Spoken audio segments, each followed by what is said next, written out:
We have some cushions in the front.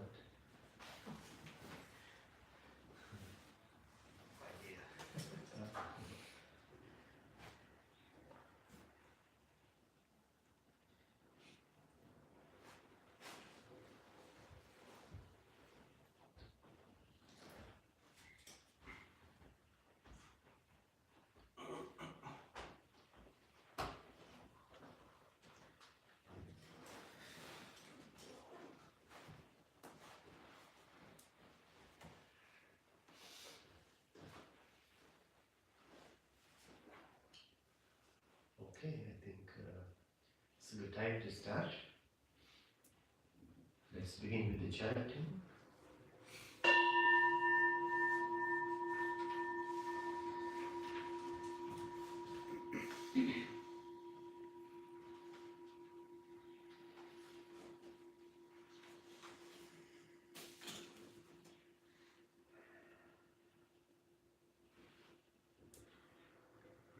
Namo tassa bhagavato arahato samma sambuddhassa.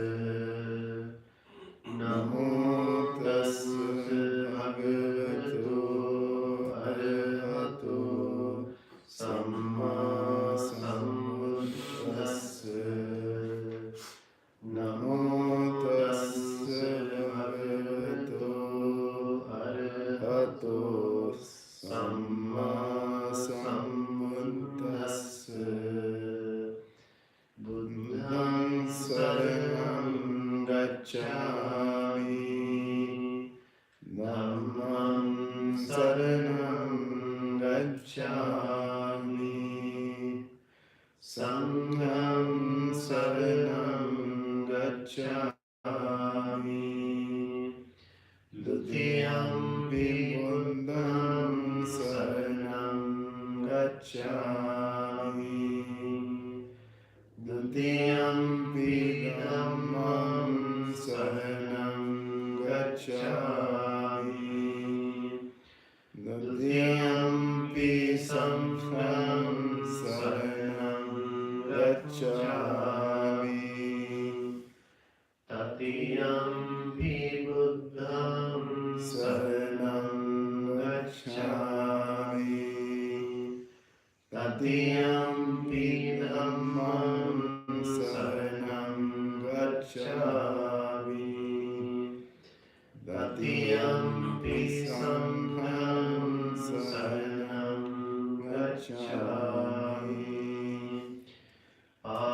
Pāṇātipada vīramani sikkhapadam samadhiyāmi.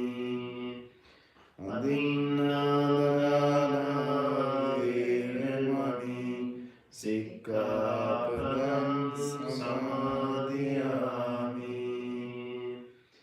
Kāmesu miccācārā vīramani sikkhapadam samadhiyāmi. Musāvādā vīramani sikkhapadam samadhiyāmi. Surāmīle majjapamadattana vīramani sikkhapadam samadhiyāmi. Iti piso bhagavā araham samma sambuddho vijjācarana sampanno sugato lokavidu anuttaro purisa dhamma sarati sattā deva manussanam buddho bhagavati svakkato bhagavata dhammo sandiniko akaliko ehikassiko opanaiko Paccantam vedi dhammo vinyohiti Supatipanno bhagavato sāvaka sangho Ujjupatipanno bhagavato sāvaka sangho Nyāyapatipanno bhagavato sāvaka sangho Sāmīci patipanno bhagavato sāvaka sangho Yadidam cattari purisa yugani atta purisa pummela esa bhagavato sāvaka sangho Ahuneyo pahuneyo Dakkineyo anjarikaraneyo Anuttaram punyam kirtam lokasasati Sadhu, sadhu, sadhu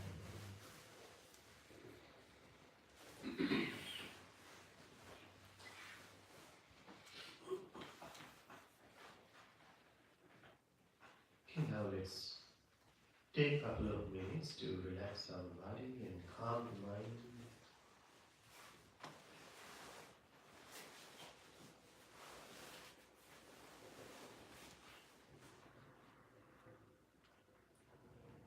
Maintaining a very comfortable and relaxed posture. Understanding your posture the way you are seated.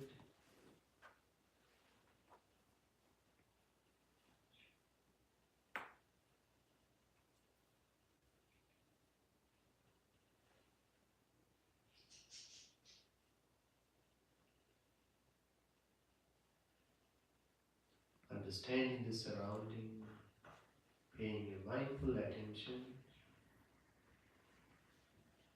Feel the peacefulness, the silence around you.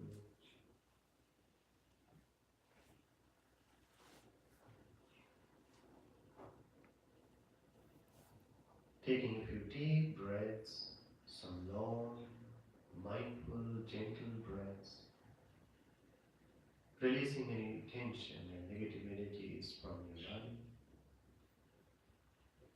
bringing your total attention to your inner experience.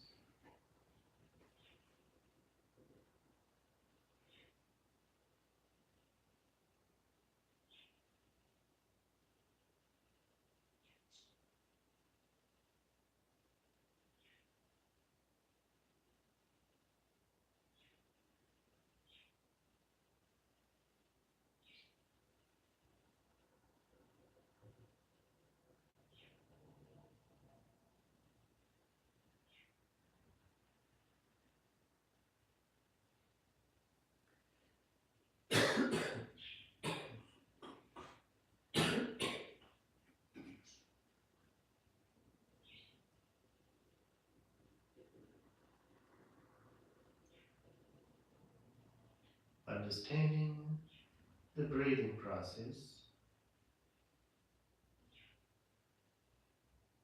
As you breathe in and out through the nostrils, you may observe each and every single incoming and outgoing breath with present moment, silent awareness,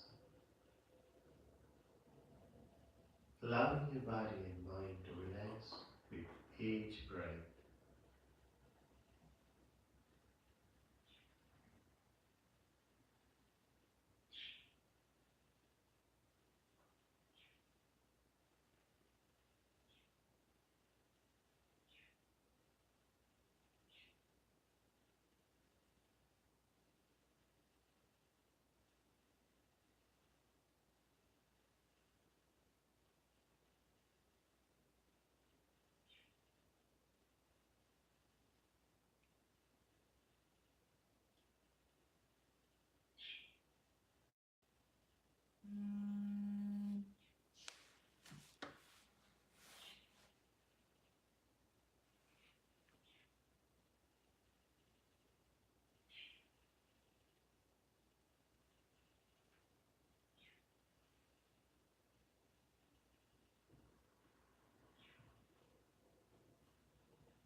back to our Monday evening Sutta discussion.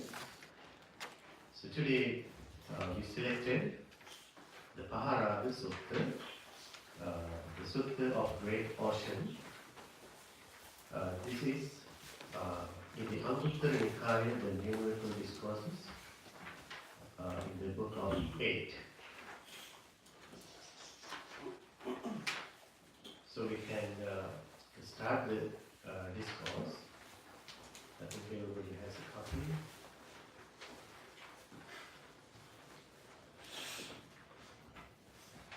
On one occasion, the Blessed One was dwelling at Veranja at the foot of Naledo's main strait.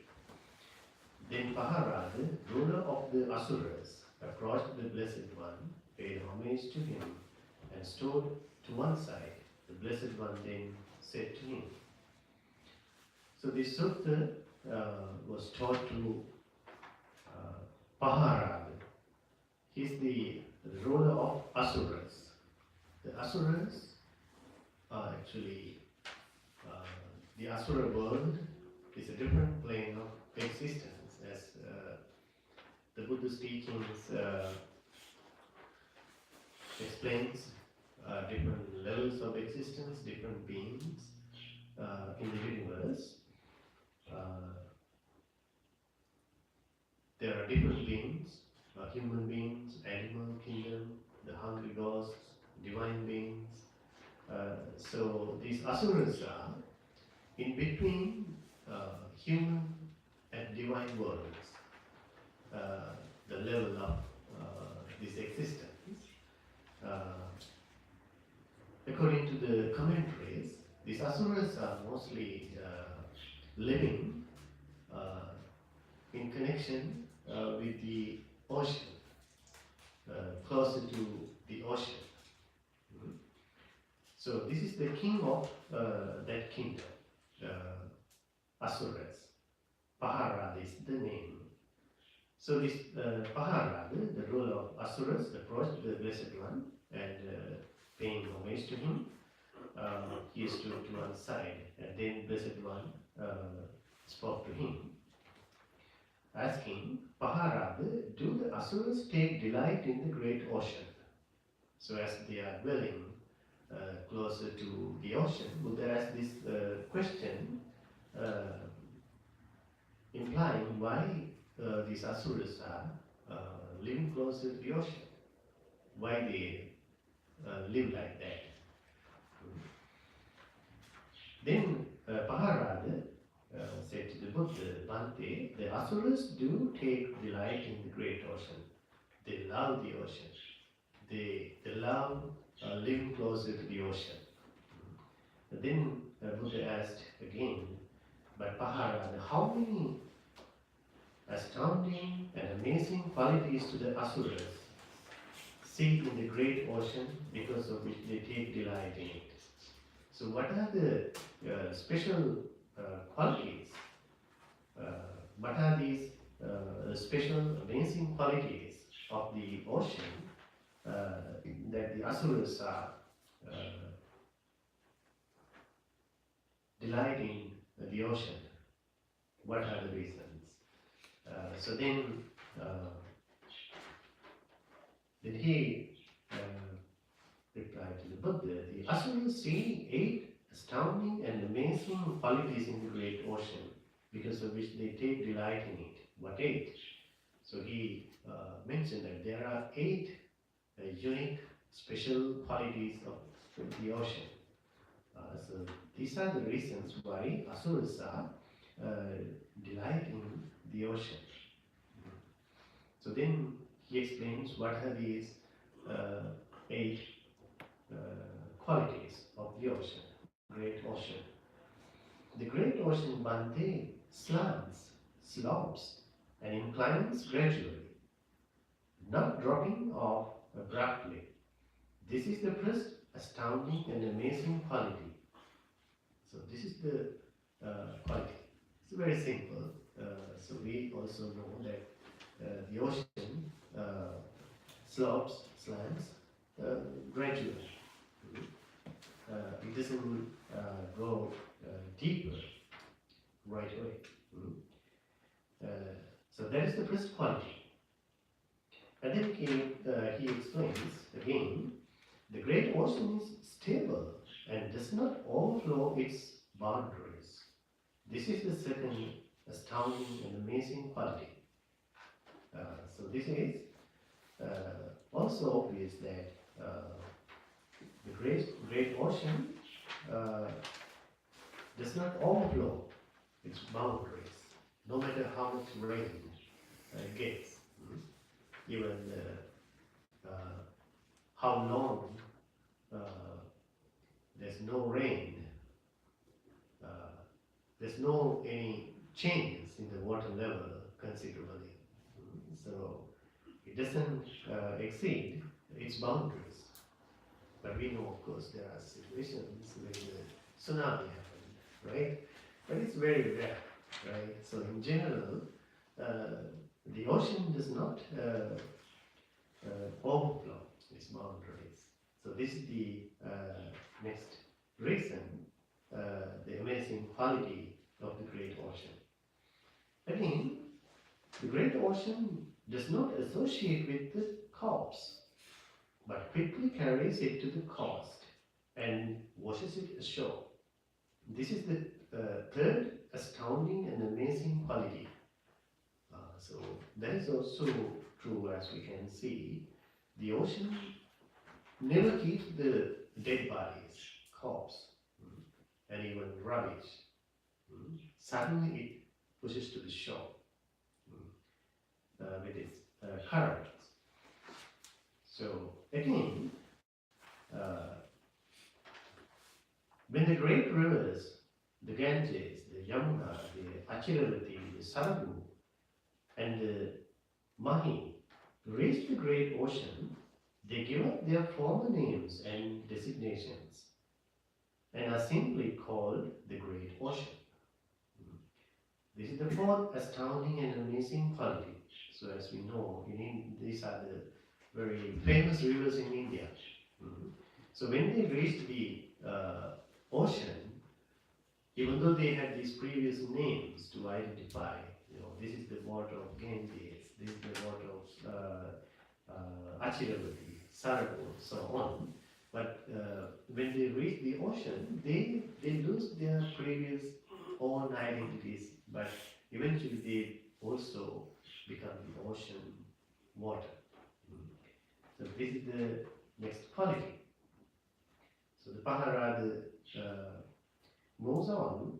Again, whatever streams in the world flow into the great ocean, and however much rain falls into it from the sky, neither decreases nor a filling up can be seen in the great ocean. So this is also another astounding and amazing quality of the ocean. So even though so many rivers in the world flow into the great ocean, and it doesn't matter how much rain it gets from the sky, neither decrease nor a filling up can be seen. There's no difference in the water level, as it says, as we can see in general. We don't see decreases or increases, noticeably. And then, again, the great ocean has but one taste, the taste of salt. This is the sixth astounding and amazing quality that the asuras see in the great ocean. So that is also pretty obvious, we all know. Wherever you take some water from the ocean, it always tastes salty. Again, the great ocean contains many precious substances.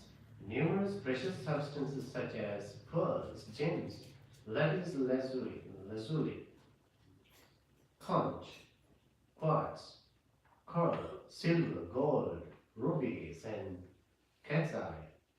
This is the seventh astounding and amazing quality. So the great ocean like a treasure, having all these valuable, precious objects. Hmm? These are very valuable objects, treasures in the ocean. So that is also a great, amazing quality for the asuras to see the ocean as a great place to associate with. And the eighth quality, again, the great ocean is the abode of great beings such as Timis, Timingalas, Timirapingalas, Asuras, Nagas, and Gandharvas. There are in the great ocean beings with bodies 100 yojanas long, 200, 300, 400, and 500 yojanas long. This is the eighth astounding and amazing quality. So this is very unusual, very new thing to us to hear, right? So this Asura, Pahārāda, Asura explains to the Buddha that there are different creatures, abnormal creatures living in this great ocean. So these are the names. Timingala, Timirpingala, Asuras, Nagas, and Gandharvas. So these are different beings, as I explained earlier, associated with the ocean. So they are living in connection with the ocean. The interesting thing is, he mentions about how big, how huge they are, these beings. Some are, some creatures are 100 yojanas long. Yojana is a measurement of distance. Yojana is about 7 miles. Can you imagine? One yojana is 7 miles. So it says these beings, some beings are 100 yojanas long. Then how many miles? About 700 miles. It's unbelievable. But Pahārāda explains to the Buddha there are beings like that. But not only that, some beings are 200 yojanas, 300, 400, 500 yojanas. So they can be like very subtle bodies, we don't know, like invisible beings. There are different beings in this existence. So Pahārāda explains to the Buddha this is also one reason why the asuras are delighting the great ocean. So these Bhante are the 8 astounding and amazing qualities that the asuras see in the great ocean, because of which they take delight in it. Then he asks a very interesting question from the Buddha. But do the bhikkhus take delight in the Dhamma and discipline? The bhikkhu is the monks, the disciples of the Buddha. The monks, nuns, the lay followers, lay practitioners, all these disciples, especially the bhikkhus, the monks and nuns, who have dedicated their life to the practice. So he's asking in return, why your disciples are delighted in the Dhamma, this practice, this discipline. Then Buddha explains to Pahārāda, the bhikkhus do take delight in the Dhamma and discipline. Of course, my disciples are very happy about the Dhamma, the discipline. But Bhante, how many astounding and amazing qualities do the bhikkhus see in the Dhamma and discipline, because of which they take delight in it? So he's also asking, what are these conditions, what are these qualities in your discipline, in your teachings, that your disciples find delight in it? So then Buddha take this opportunity to explain some important Dhamma to Pahārāda, the king of Asuras. The bhikkhus see 8 astounding and amazing qualities. So Buddha also explains 8 amazing qualities of the teachings, the Dhamma, the discipline. comparing to what Pahārāda explained as the great, amazing qualities of the ocean. Mhm. So similarly, Buddha also explains the great qualities of the Dhamma, the discipline, why his disciples are delighted in the practice. The first one, just as Pahārāda, the great ocean slants, slopes and inclines gradually, not dropping off abruptly, so too, in this Dhamma and discipline, penetration to final knowledge occurs by gradual training, gradual activity and gradual practice, not abruptly. This is the first astounding and amazing quality that the bhikkhus see in the Dhamma and disciples, because of which they take delight in it. So this is the very first quality why the Buddha's disciples are happy and delighted in the Dhamma, in this discipline. The first quality is that the Buddha's teachings, even the final goal of attainment of enlightenment, the Nibbana, or the progress of this spiritual practice is gradual. It's a step-by-step practice. It doesn't go into the deeper level abruptly, right away, so soon. So this is also to keep in mind. It's a gradual training. If you think about any teachings, it is in an order, how it deepens, how it reaches the deeper, subtler levels. It is the nature of this Dhamma, the Buddha's teachings. The entire practice has a kind of sequence, has an order. So it's a gradual training. So we need to keep that in mind. Why it is important to understand that? Sometimes when people want to practice even meditation, practice Buddhism, practice the Buddha's teachings, they all want instant results. They want to become enlightened right away, or they want to shut their mind off right away, very quickly. They are not patient, they don't give enough time to the practice. They don't allow these techniques to cultivate in their daily life, in their practice, so they easily get disappointed. They easily get distracted by that. It never happens that way. It's a gradual training. It's a gradual practice. If we do not take that order, if we do not follow the teachings step by step, we will not see an effective result, practical outcomes in our everyday life. So then we need to keep in mind, am I missing something? If you find these techniques are not working for you, or if you do not see any practical results, maybe, you need to find out if you have taken the right steps, if you have taken the gradual training, or am I missing the initial steps? So this is very important to keep in mind. So we can see in the Dhamma is arranged, organized, especially the path, in a sequence, in a gradual way. Take the Sila Samadhi Panya. That's the most common way of explaining the entire teachings of the Buddha, the practice, the Sila, the morality, the discipline. And then the concentration, the purification of the mind. And then Panya, the wisdom, the ultimate realization.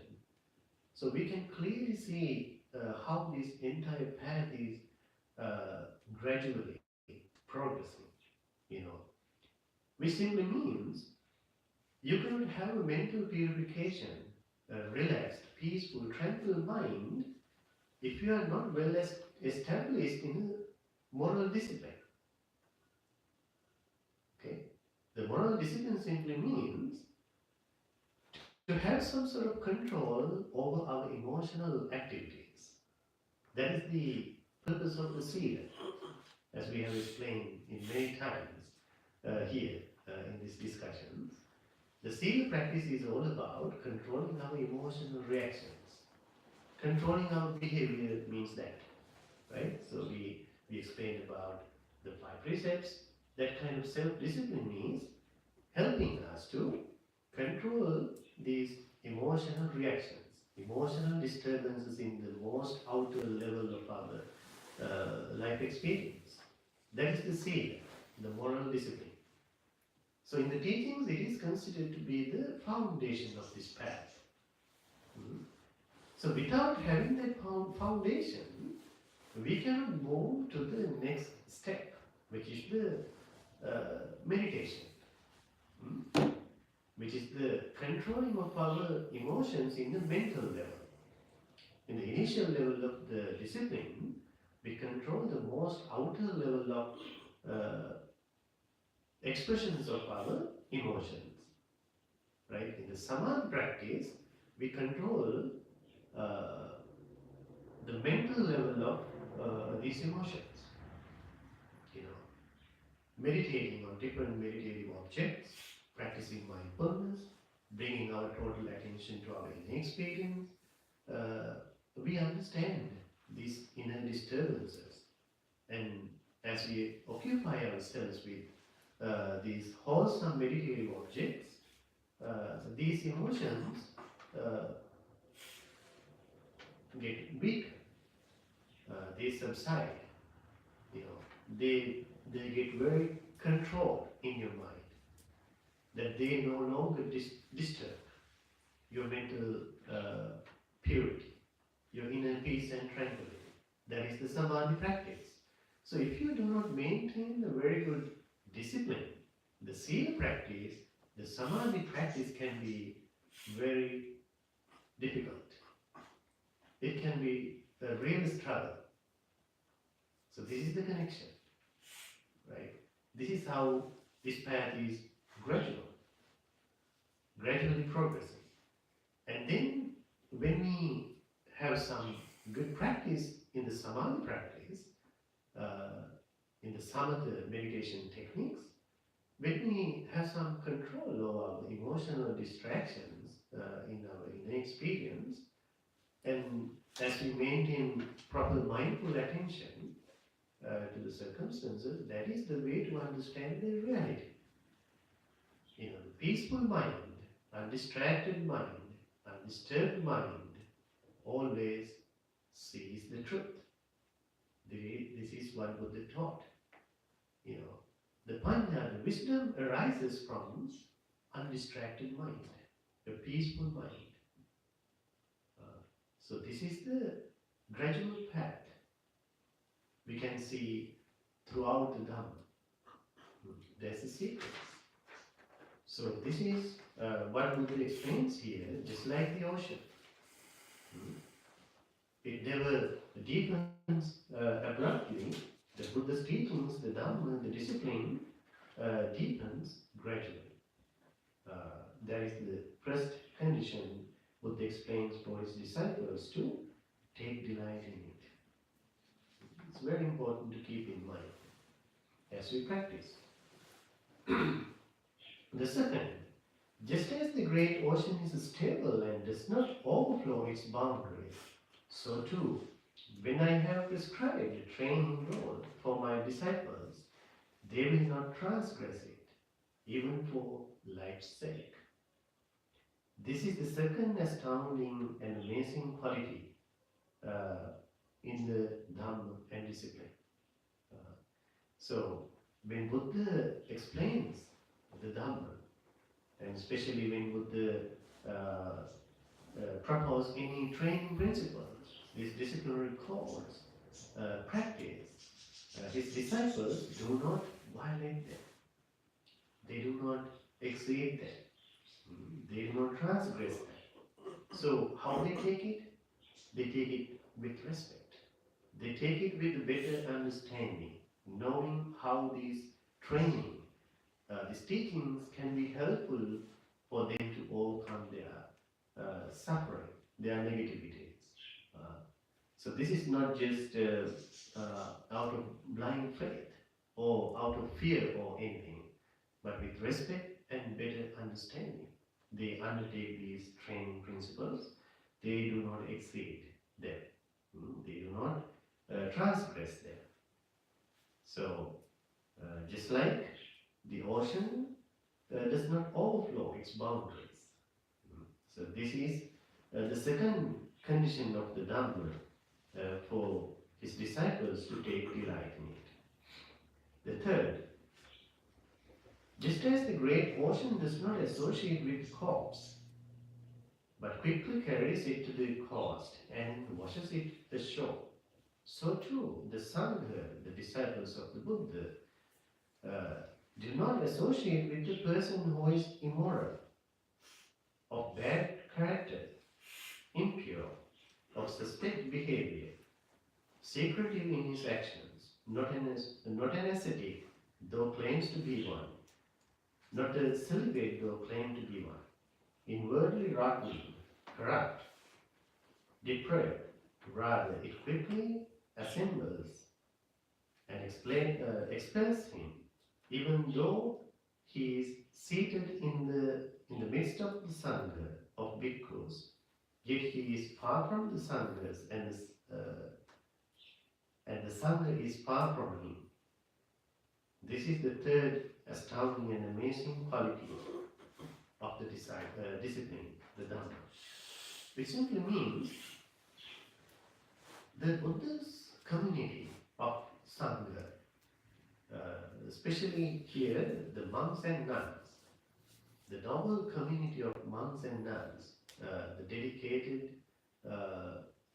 disciples of the Buddha, are to be totally pure in their conduct, in their discipline. So, in that sense, they never keep the bad ones, the wrong individuals in that community. So, there's a certain way of this Sangha community functions. So there are times, from time to time, this noble community of monks get together and they go through their disciplinary practice. They always share their experiences and they always confess if anything happened in their character, in their behavior. They seek the opportunity to re-establish, reorient their practice, their discipline, accepting it, and seeking for the blessings and understanding of the noble community. So there's a way to correct that mistakes, violations, but for the minor ones, not the major ones. But if, in any case, if any individual happen to violate any major principles, so they are no longer allowed to take the place in the order, the Sangha community. So Buddha wanted to have this noble community as the best example to the world, the ultimate example to the practitioners. So that is the purpose. And importantly, it says here, even though he is seated in the midst of the sun, it doesn't matter, even though these bad individuals are seated among the Sangha or far from them, they are not part of the noble community. Because the Sangha community in its origin, it's so pure, so spiritual. So that is the meaning.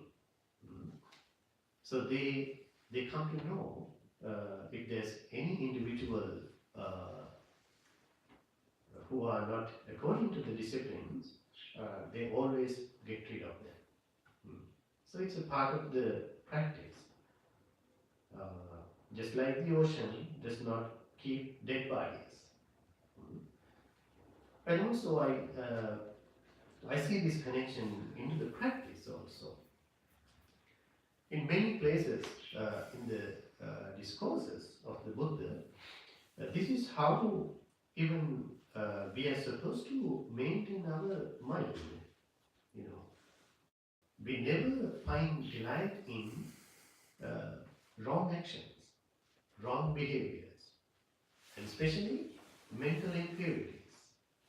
So when you happen to notice them, you bring that to an end right away. Just like the ocean pushes the dead bodies to the shore right away. So it is an attitude in this Dhamma practice that we are supposed to maintain. So that way we keep purifying our mind. You know, if we do not do that, these negativities can come into our mind and they find space in our life and they can eventually take us over, especially these negative emotions. So the Buddha's teachings of mindfulness, you know, when we pay our mindful attention to our own mind, our behavior, our attitudes, whenever we happen to notice these negativities, we need to condemn them. You know, we need to cut them off right away, knowing the negative consequences of having them, following them, finding indulgence in them, you know, seeing the danger of having them. We need to bring them to an end. So how this practice is explained in the Dhamma, in a very good example, you know, if your head catches fire somehow, what is your attitude? Will you stay till tomorrow to put it off? No, you do it right away. Alright? Without a second you want to extinguish that. Right? It will end your life otherwise. Similarly, if your clothes catch fire, similarly, you do not wait till tomorrow or even next hour, till next hour to put that off, right? So you become very active in that action to bring that fire to an end, because you love your life, you want to protect yourself. Similarly, if you happen to eat some poison with your food or something, similarly, when you get to know that it is very dangerous for your life, similarly you will not wait till tomorrow, next month, next year. There's no such a thing. You do it right away because it is so dangerous. It can end your life at any moment. So similarly, Buddha says, when you observe your negativities in your mind, these mental impurities like anger, hate, the lust, conceit, you know, these kind of mental impurities, we need to bring them to end right away. We should condemn them, we should criticize them, you know. We should never allow them to happen in the mind, grow in our mind, seeing the danger, having a better understanding about these negative consequences of having them, you know.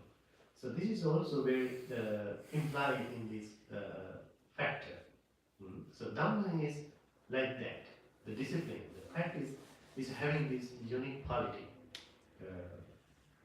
Not keeping these dead bodies, mental impurities, negative actions, wrong, evil attitudes in life. So that is what it explains. The fourth, just as when the great rivers reach the great ocean, they give up their former names and designations and are simply called the great ocean.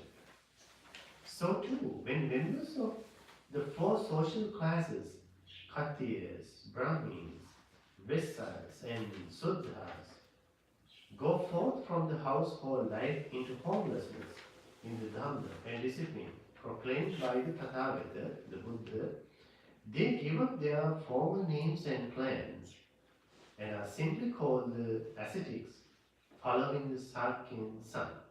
This is the fourth astounding and amazing quality.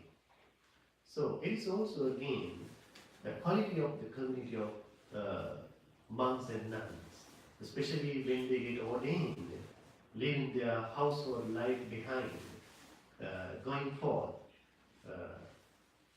Even though they are coming from so many different backgrounds, maybe culture, nationalities, so many different backgrounds, even their clans, their generations, different backgrounds, they give up all these differences.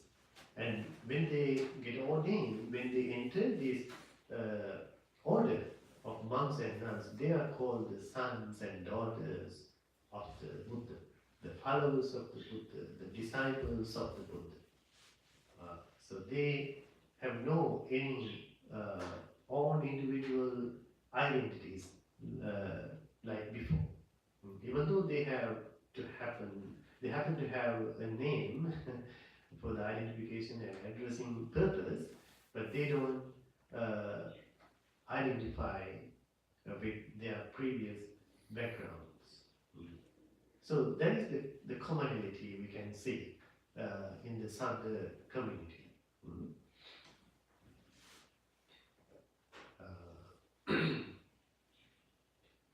And the fifth, just as whatever streams in the world flow into the great ocean, and however much rain falls into it from the sky, neither a decrease nor a filling up can be seen in the great ocean. So too, even if many bhikkhus attain final nibbana by way of the nibbana element without residue remaining, neither a decrease nor a filling up can be seen in the nibbana element. This is the fifth astounding and amazing quality that the bhikkhus see in the Dhamma and discipline. So, this is about the final attainment of enlightenment, the result of this spiritual practice, which is the ending of all suffering, negativities, coming to an end of this existential suffering. Once these individuals attain Nibbana, the Nibbana in its elements, it never get overfilled, or there's no any decrease. There's no such a thing in the Nibbana element. There are so many monks and nuns, lay people, lay followers attain enlightenment.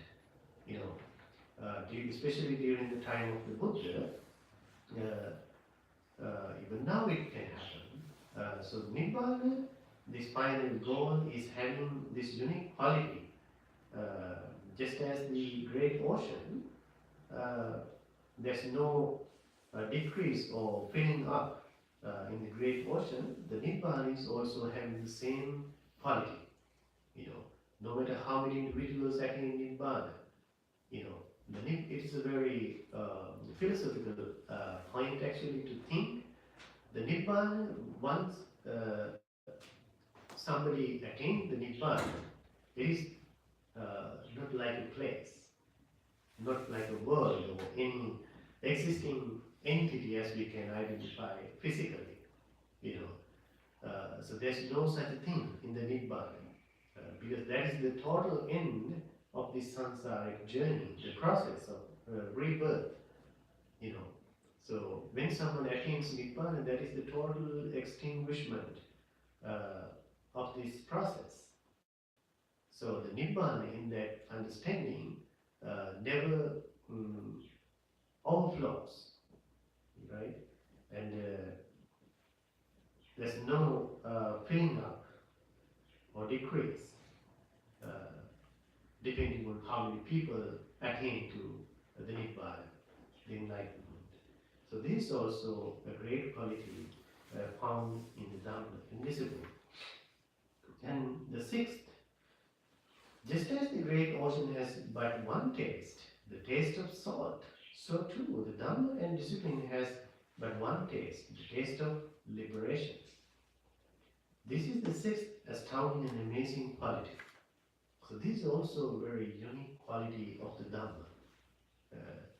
The teachings of the Buddha, no matter what you practice out of it, no matter how much you practice from the teachings, it always gives you the happiness of the inner peace and tranquility. It gives you the freedom of suffering. So this is also a unique quality of the Dhamma. The Dhamma never leads you to suffering. The Dhamma never leads you to get anxious, stress, depression, or any negative state. The Dhamma is always having the taste of freedom, we call it, the freedom of suffering. So this is something actually we need to keep in mind as we all are practicing the Dhamma, practicing meditation in so many different levels as individuals. We need to reflect on this factor. So now I have practiced this much of Dhamma in my life, or this much knowledge I have in the Dhamma, the discipline. But how much it has been helpful to me to overcome my suffering? How much control do I have over my life? How much control I have over my emotions? Or how much problems I have settled in my life? So this is a very good reflection for you to have as you practice, cultivate this Dhamma. And otherwise, there's no point of practicing it, right?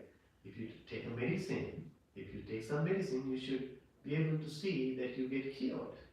Otherwise, you get to know this medicine does not work. If the problem is still there, that it means that you have not taken the prescribed medicine, or you have not taken it properly, or as I explained earlier, you have not followed the gradual path, the training, in order for you to get there, right? So therefore, this reflection is very essential in the path. It's a very individual, private matter, right? We should do that self-reflection as we practice this Dhamma. So we have to have some conscious awareness, some sensitivity to our practice, to analyze it, to see, to have some reflections, some genuine, deep reflections on the Dhamma. So then, only then you can rejoice in it. This is also very important. You should be able to enjoy the Dhamma you practice, the things you understand, the great qualities that you have in your life.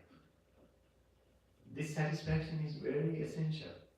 It gives you much energy, enthusiasm to move forward in this practice. So we can see sometimes people are not happy. So they dedicate so much time, they practice it, but sometimes they are not happy, they are not happy. Even though there are so many good qualities in their life, they have gone so far in this training, but they are not conscious about this positive transformation, so they don't know how to enjoy it, they don't know how to appreciate it. So it's very important when we practice the Dhamma to reflect on that. How much has it helped me, to overcome my suffering, my problems, to have a better understanding about my life and the world. It's very important to keep in mind. So that is the taste of the Dhamma, which is the freedom. So we should be able to experience it. The seventh factor, just as the great ocean contains many precious substances, numerous precious substances such as pearls, cat's eye, So too, this Dhamma and discipline contains many precious substances, numerous precious substances. The four establishments of mindfulness, the four foundations of mindfulness, four right strivings, the four bases for psychic potency, the five spiritual faculties, five powers, the seven factors of enlightenment, the noble eightfold path. This is the seventh astounding and amazing quality of the Dhamma, the discipline. So just like there are so many precious things, objects, values in the great ocean, in the teachings of the Buddha, in this noble discipline also there are precious treasures in it. What these precious things are actually not like physical things, right? They are not physical objects, but these are the spiritual treasures, spiritual qualities, or these things can be some deep realizations, and these qualities actually are the necessary Dhamma factors that are helpful for us to progress in the Dhamma, in this spiritual path.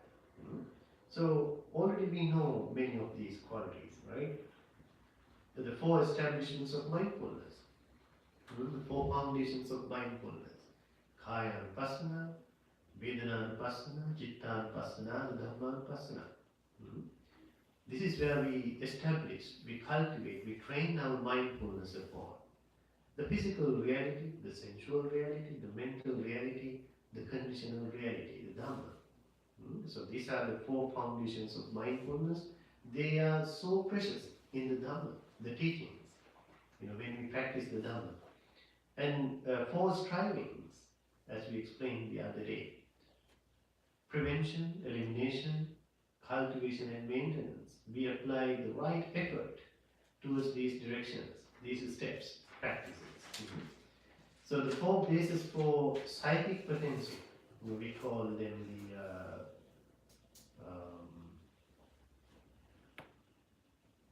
there are four necessary factors: the Chanda, Chitta, Virya, Vimansa. These qualities are very unique energies, kind of powers to move forward in the Dhamma. Chanda means the intention, the willingness to practice it.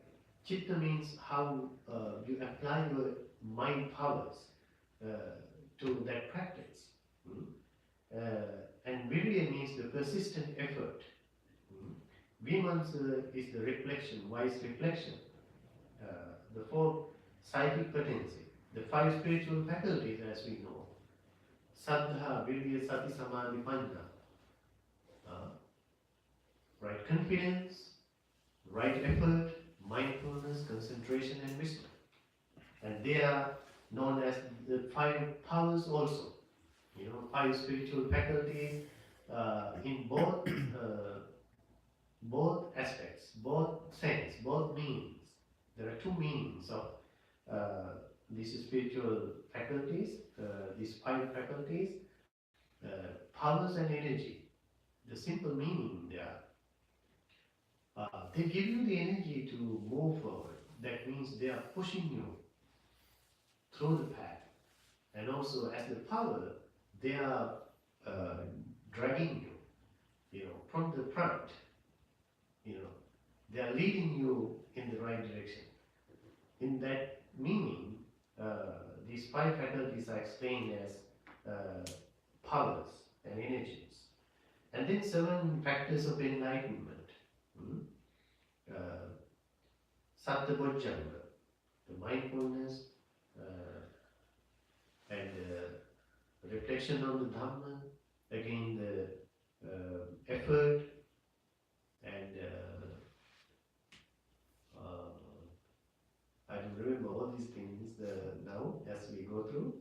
So the seven factors of enlightenment: Sati Sambojjhanga, Dhammavicaya, Virya, Priti, Samadhi, and Upekka. So that kind of seven factors of enlightenment, the closest most essential factors for the enlightenment as we cultivate this Dhamma, the discipline. These are the qualities that we bring them to perfection level. So we have explained these things in different places in our discussions here. So it's a good opportunity to learn what Dhamma contains, as treasures of the Dhamma, the Noble Eightfold Path, as we know, starting from the right understanding, leading towards the right wisdom, ultimate wisdom. So this is the 7 astounding and amazing quality in the Dhamma. Okay.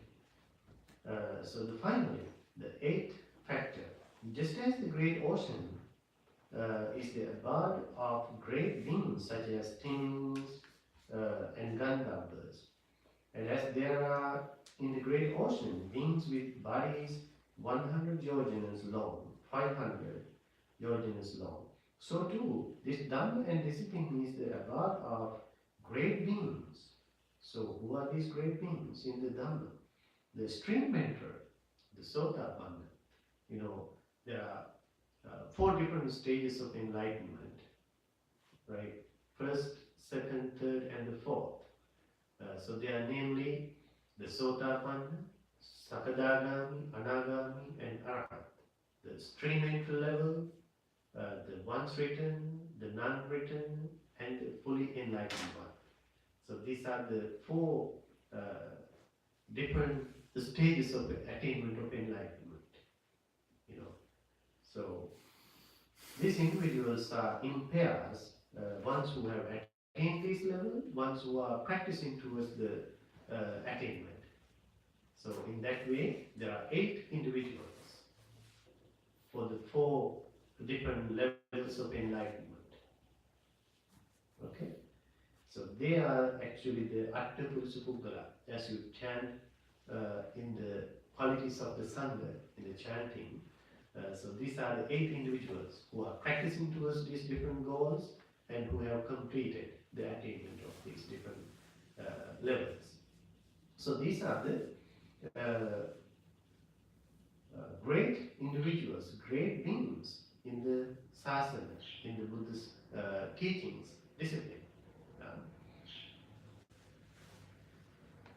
So this is the 8th astounding and amazing quality that the bhikkhus, the monks, see in this Dhamma and discipline, because of which they take delight in it. These Pahārāda are the 8 astounding and amazing qualities that the bhikkhus, the monks, see in this Dhamma and discipline, because of which they take delight in it. So this is the end of the Pahārāda Sutta, which Buddha gave to the king of Asuras, the leader of the Asuras. So we see this as a very beautiful discourse. How Buddha compare to the great qualities of the ocean, to the great astounding qualities of the Dhamma, the discipline. So there are very important practical Dhamma there that we should reflect on from time to time. And there are some teachings about the Buddha's dispensation, his community of monks and nuns, his noble community, as the ultimate example, how it functions, the nature of it, and some very important direct practicing qualities for us to progress in these teachings, in this discipline. Alright, so do we have any questions or comments?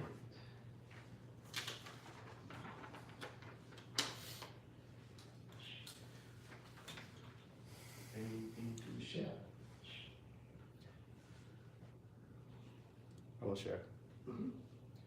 So in verse 3, he says the Sangha does not associate with a person who is immoral or bad character, impure, suspecting behavior, secrecy in actions. So it's human nature sometimes to go into that. And sometimes if you have someone that you love and care for that goes into that, it's difficult for you to just shun them and leave them. True. So how can we use the Dhamma to reflect upon that and help them come see the light? Right. Good question, actually. Right? It's number 3, right? Right. Like the great ocean does not associate with cause, but quickly carries it to the cost. So similarly, just as the great ocean does not associate with the cause, so similarly the Sangha does not associate with the person who is immoral, of bad character, impure, suspect behavior, secretive in his actions, not an ascetic, though claiming to be one. So this is actually, when you think about the order of monks and nuns, it's a very personal, individual choice that we make, right? We take that responsibility. Otherwise, you will not enter it. If you do not have that much control, if you think you cannot make that dedication, if you are not that much serious, or if you don't have that urgency in this practice, you cannot do it, right? So this community cannot function that way. This is not related to the lay community directly. As it explains in this discourse, it is directly, entirely about the noble community of monks and nuns. The idea here, if you happen to live with individuals like that, how stressful your life can be, right? As you said, but it is the nature of human life. But somehow the idea is here, well, what is the message there? We should not have that kind of attitudes. That means we should correct our behavior. We have to be very genuine in the practice, in our character, in our behavior. That we need to think about as a community. Like if you are having a relationship, if you are living in a family, you cannot just think about yourself. You have to think about others also. You have to think about others' safety, physical and mental well-being. So then you have to adjust yourself, right? It's all about having some sort of control, not just being very individualistic or egoistic, selfish. So that is the point here, as a practice, so to keep in mind how genuinely we have to practice, even when we live with others, we have to be open and genuine. So it will create some harmony in that society, in that relationship. What do you think? Any thoughts on that? I'd like to add on that. I think it was a Mangala Sutta. Yeah. You explaining that there's like inevitable living conditions that we all go through. So that's kind of like, it's not just you going through that problem or obstacle. There's other things like other people facing the same thing too, similar problems. Yeah. Okay. Yeah, I have a question now. You said that the only Sila Samadhi practice, like the purification of actions, then the mental. But every action starts from the mind or the mental situation. So how do you become purified with actions before we achieve through the mind? Right. But when you think about having control, actually, as we get into this practical level, it's very hard for someone to get into the mental level in this practice right away. And eventually we know it is the controlling of our mind, but we pay our direct attention to our outer behavior first. Because it is easier, because that is so visible, tangible, in the most experiential level. That is why that step comes first, as convenient to us, as more visible to us. Because it's not that easy to see our mind directly and control it. When you have that control in the superficial level, you begin to see where it comes from. That's where you pay your attention to your inner experience. which gets you to the controlling of your mind, purifying of mind, samadhi. Right? That's how it works. It's more getting into a subtler levels. You know, it won't happen right away. You know, it's a skill. It's a quality that we have to cultivate. So going back to your question, so do you have anything to add? How we deal with these difficult ones? You know, people who have different problems, even issues. Can we easily neglect them? You know, push them away? There's no such a thing, right?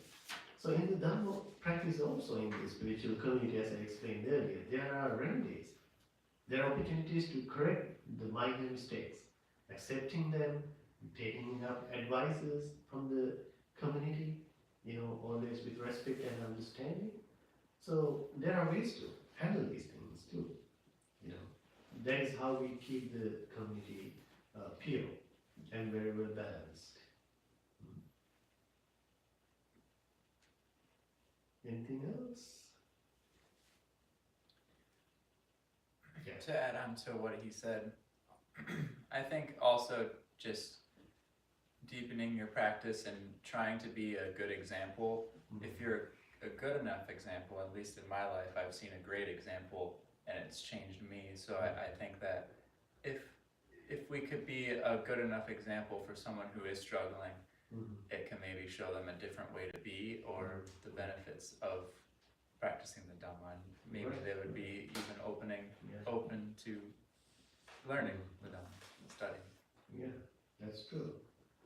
Just by being a great example, you can make a huge difference, right? Yeah, that's true.